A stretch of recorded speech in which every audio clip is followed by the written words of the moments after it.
Fil-jiem li għaddew tħabbar is-Central Link Project, proġett ta' 55 miljun euro li mistenni jbiddel għal kollox il-mod kif dak li jkun jasal minn hawnhekk fl-imrieħel għal żoni oħra bħal Birkirkara, Ħattart, il-Mosta u r-Rabat. Is-Central Link Project se jkun qed jaffettwa lil aktar minn 30,000 karozza li ta' kuljum jgħaddu mill-inħawi ta' bejn il-bypass tal-imrieħel u ir-roundabout tat-tela tas-Saqqajja. Wan jużar il-punti kollha li se jinbidlu grazzi għal dan il-proġett. Il-proġett kollu jibda hawnhekk bit-tneħħija ta' traffic lights magħrufa aħjar para tal-MFSA. Dan ifisser li min se jkun ġej min-naħa ta' Santa Venera jew Birkirkara jew nkella mill-bypass tal-imrieħel daqshekk se jistenna fil-lights iżda se jmur f'toroq apposta li se jeħduh fejn ikun jixtieq imur. Min biswit l-MFSA x-xogħlijiet se jkomplu għaddejjin fid-direzzjoni taż-żona ta' San Anton.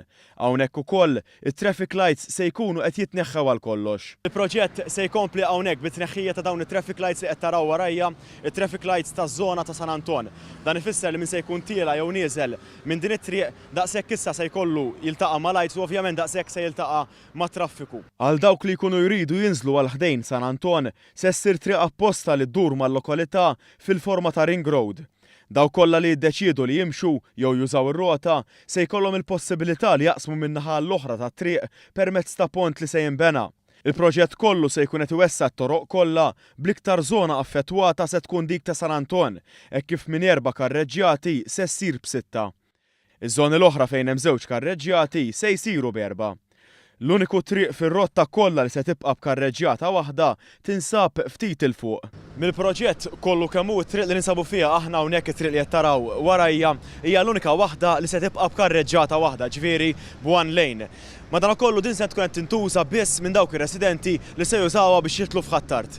Il-proġett b'kollox mistenni jirriġenera u jirristruttura xejn anqas minn 13 il-junction u jelimina 3 sistemi ta' traffic lights. Tul ir-rotta kollha kemm hi se jkunu qed jinqalgħu jsiru mill-ġdid aktar minn 7 kilometri ta' toroq ġodda u 2 kilometri oħra ta' toroq għar-roti.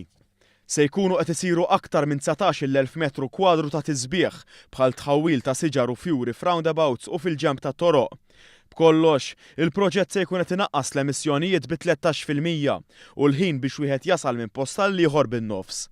Wara li għaddi l-perjodu ta' procurement, ix-xogħol fuq dan kollu mistenni jkun lest fi żmien 2 sentejn.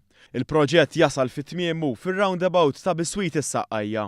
Hawnhekk huwa fejn se jintemm dan il-proġett Biswit ir-roundabout tat-tela tas-Saqqajja.